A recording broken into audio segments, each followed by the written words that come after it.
L'objectif de cette capsule est de corriger les exercices sur la masse volumique et la densité relatives au chapitre sur les corps purs et mélanges.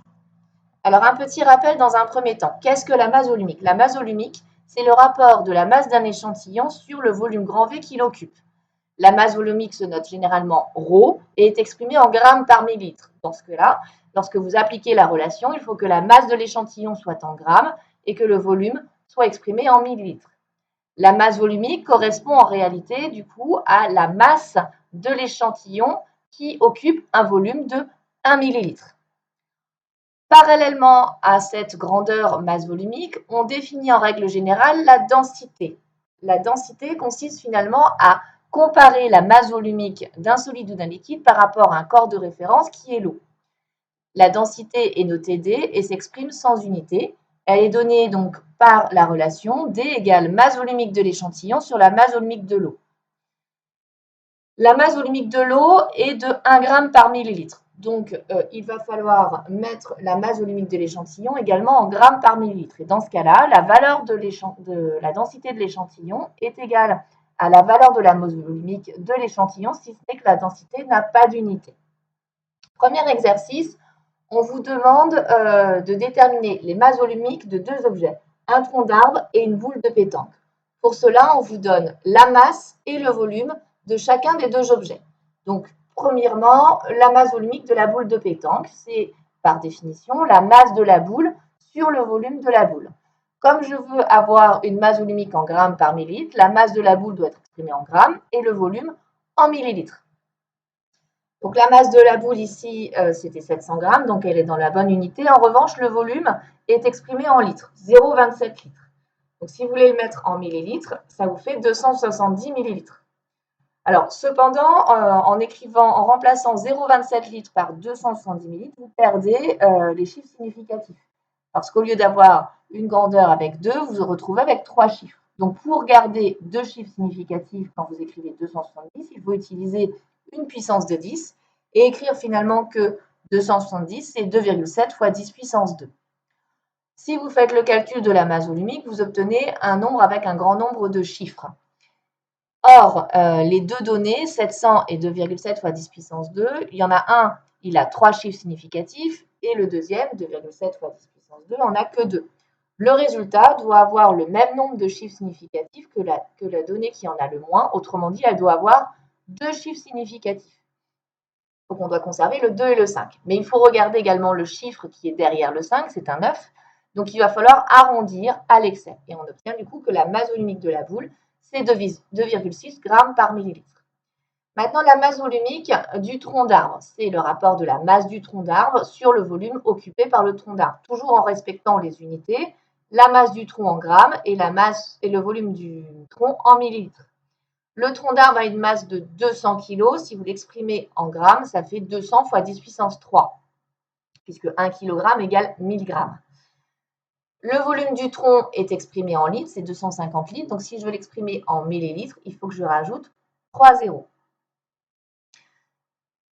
Donc ici, les valeurs 200 et 250 sont données avec 3 chiffres significatifs. Donc, c'est pour ça que j'ai écrit 200 000 sous la forme 200 fois 10 puissance 3. Et 250 000, je l'écris sous la forme soit 250 fois 10 puissance 3 ou 2,50 fois 10 puissance 5. Dans tous les cas, il faut bien mettre 3 chiffres significatifs. C'est pour ça que j'ai rajouté un 0. Vous obtenez alors 0,8. Comme vos deux données ont 3 chiffres significatifs, il faut que le résultat ait aussi 3 chiffres significatifs. C'est pour ça que j'ai écrit 8,00. Donc, j'ai rajouté 2 zéros, même si mathématiquement vous avez la même valeur. En physique, c'est important de le mettre. Maintenant, on vous demande de savoir si l'objet flotte ou pas. Donc, il suffit juste de comparer la masse volumique de chacun des objets à la masse volumique de l'eau. La masse volumique de la boule, on s'aperçoit qu'elle est supérieure à la masse volumique de l'eau. Ça veut donc dire que 1 millilitre de boule a une masse plus élevée qu'1 millilitre d'eau. La boule est donc plus lourde, donc elle va couler. Si on regarde le tronc, la masse volumique du tronc, elle est plus petite que la masse volumique de l'eau. Ça veut dire que 1 millilitre de tronc a une masse plus petite que 1 millilitre d'eau. Autrement dit, le tronc est plus léger. Il va donc flotter. Donc, de façon générale, pour savoir si un corps flotte ou coule, il faut comparer la masse volumique de l'objet à la masse volumique du liquide dans lequel il est introduit. Donc, si la masse volumique de l'objet est supérieure à la masse volumique du liquide, il coule. Si la masse volumique de l'objet est plus petite que la masse volumique du liquide, il flotte sur le liquide.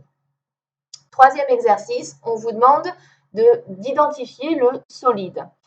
Pour identifier le solide, une méthode consiste à déterminer sa masse volumique et à le comparer aux valeurs qui sont données dans des tables de référence.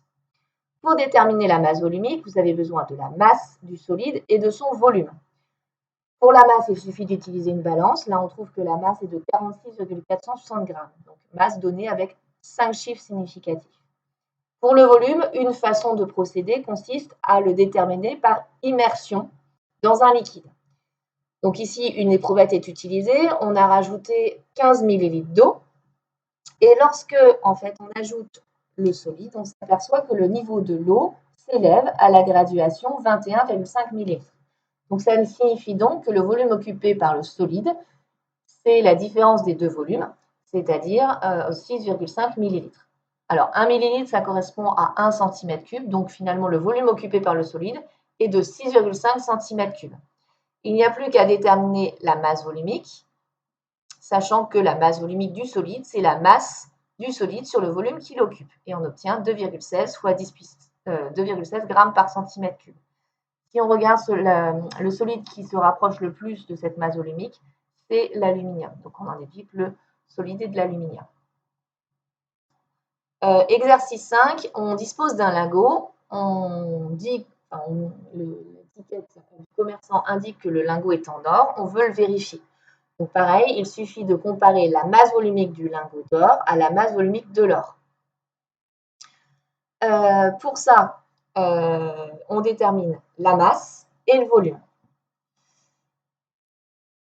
Donc si la masse volumique de l'objet est égale à la masse volumique de l'or, on pourra en conclure que l'objet est en or massif. Par contre, si on voit que la masse volumique de l'objet est différente de la masse volumique de l'or, on pourra conclure que l'objet n'est pas en or pur.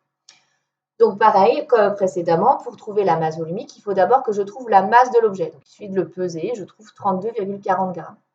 Ensuite, je dois trouver son volume. Ici, il a une forme particulière, il a une forme de parallépipède rectangle. Le volume d'un parallépipède rectangle, c'est la longueur fois la largeur fois l'épaisseur. Donc pour ça, on l'a mesuré, donc chacune de ces dimensions avec un pied à coulisse.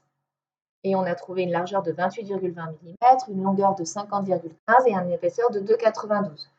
Comme les masses volumiques sont exprimées en grammes par centimètre cube, je vais mettre toutes ces longueurs en centimètres. Donc ça fait 2,820 cm, 5,015 cm et 0,292 cm. J'obtiens alors un volume de 4,13 cm3. Je calcule la masse volumique avec ma formule. Je trouve alors que la masse volumique du lingot d'or est de 7,84 g par centimètre cube. Si je compare cette masse volumique, je m'aperçois qu'elle est plus petite que la masse volumique de l'or, autrement dit que le lingot n'est pas en or.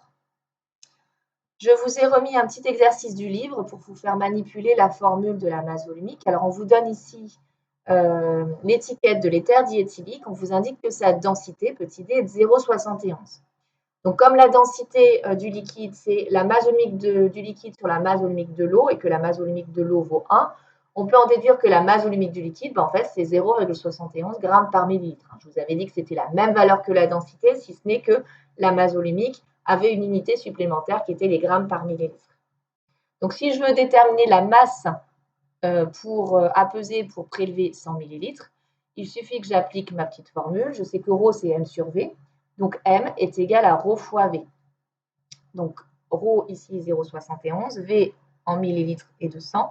Donc, je trouve que la masse est de 71 grammes. Alors, j'ai fait une petite erreur sur le PowerPoint. Ça, c'est des grammes et non pas des millilitres. On vous demande également les conseils de sécurité. Donc là, on vous dit qu'il est inflammable, donc il faut éviter de se placer à côté d'une source de chaleur. Et d'autre part, il faut de préférence porter des gants et une blouse. Alors des gants parce que si vous en mettez sur vos mains, et comme il est nocif par l'ingestion, il faut éviter de mettre les mains à la bouche. Donc mieux vaut utiliser des gants. Donc, si vous avez des questions, n'hésitez pas. Je vous invite également à refaire les exercices d'application que nous avons réalisés dans le cours.